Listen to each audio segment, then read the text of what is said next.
Yeah. My name is Kevin Smith, and I'm refuting the claim that the death penalty will have has a significant negative effect on California. The opponent or the advocate's main points were that it's financially costly. It has not been proven to deter crime. In fact, it brutalizes society. And the process is inefficient. By that they mean it takes too long, and there are false accusations that are made in it, and that kind of makes it so it's not justified, because if you're falsely killing people, that's not a good thing. I just respond to these claims in order of how they're presented. So the first one I'm going to respond to is that it's financially costly. So I looked at a site, JFA, Justice for All, and it says the initial costs for the death penalty are high, just as the advocate claimed, but they did an analysis of all the costs that are involved in it, and they went on to talk about how over time it kind of switches, and even though the death penalty is initially very expensive, it ends up being $1.2 to $3.6 million more to do life in prison without parole. Once all the factors such as health care and feeding them, just all the little things are taken into account. As the evidence above shows, it at the very least brings this point into question. The second main point of the advocate was that we cannot safely say that it deters crime, yeah. And I'd like to offer counter evidence to that, which is according to studies by Jonah M. Shepard, a law professor at Emory. He has a doctorate in economics. He says that execution of each offender seems to save, on average, the lives of 18 potential victims with a margin of error of about 10. This is based off a series of studies, and this is kind of the opposite of what the opponent says. And I think the main reason why you have these two completely different views on that statistics seem to be very conflicted about this is because, in fact, that there haven't been a considerable amount of death penalty cases. As John J. Donahue III says, who's a law professor at Yale, it's applied so rarely that the number of homicides can possibly have caused or cannot reliably been, show that you can't tell according to the amount that the death penalty is. And just a third quote that from John McAdams, which I think because where we are right now, you can't tell one way or the other if it deters or not. This quote says, "If we execute murders, there is in fact no deterrent effect. We have killed a bunch of murders. If we fail to execute murders, in doing so would in fact have deterred other murders, we are allowing the killing of a bunch of innocent victims. And I'd much rather risk the former. This to me is not a tough call." And it's saying that basically, if we don't know whether or not it's a deterrence, the risk is a lot greater to not do the death penalty as opposed to doing it. So the third point was that the process is inefficient, and they had two different parts of that. The first part is it takes too long, and the second part is there's false accusations. I'd like to respond to that first part, that it takes too long. That doesn't really seem to make sense because, it does take a long time, obviously.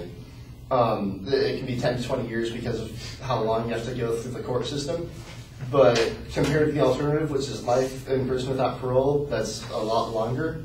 So it's still, a quicker, more efficient method than the alternative.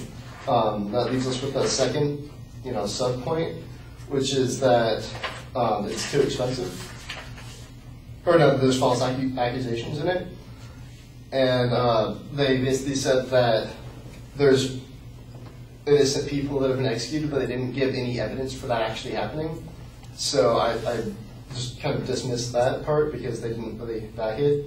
The other part they talked about was how there's been a lot of people while on death row that have been taken back off of it. And they said that's proof for the system being broken because people are on their way to being killed and having to be taken off of that. But I say that's actually, it shows the system works because these are people that would have been innocently killed, but because the system is so thorough in checking who does or does not deserve it, that they're able to get everyone out before it's too late. So in conclusion, it's not as financially costly as advocates of getting rid of death penalty would say. It can't be said one way or another whether it deters crime, but it's very risky to say that it doesn't, so dismissing it because it's very risky to dismiss it because of that, and the process is not that inefficient. Thank you.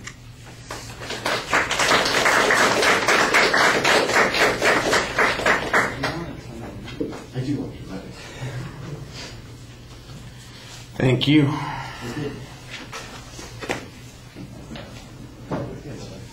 That's so funny.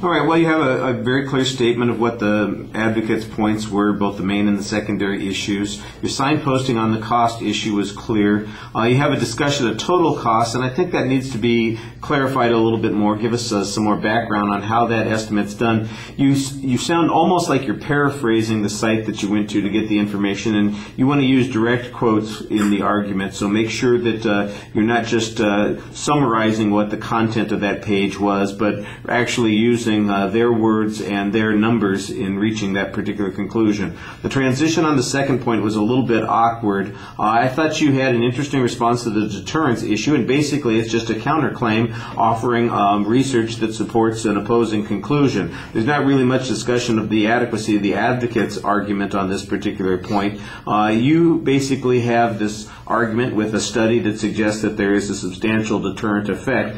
And then there's an argument that suggests that, there may be a problem in figuring out what the deterrent effect is, but that whole point was very confusing. I don't know that you understood what you were saying there. I know that I am unclear about what you were saying there, and it needs to be clear for us to follow it. On the other hand, your exit on that particular point was really fine because you have a good criteria fallback position to take, and it says, look, if it's uncertain which way it's going, which way should we decide? We should decide on the side of caution here, where the negative consequence is only that somebody who's committed a murder is killed, as opposed to deciding on the consequence the other direction, where innocent people would be the ones who are killed. And I thought that was an interesting way of looking at that argument at the end, and a nice way to get past that.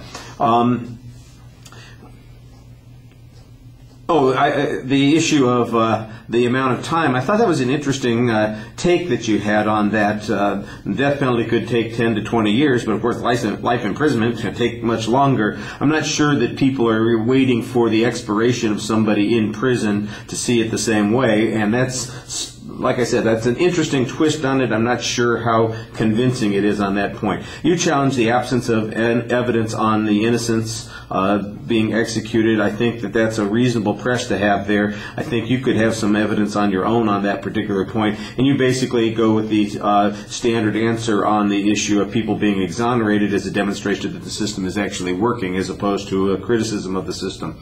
On presentation issues, same sort of thing. You get hands in the pocket, looks a little bit defensive, occasionally hesitant, but I thought you did a nice job talking to the audience, and so that helps quite a bit. All right. We'll stop there.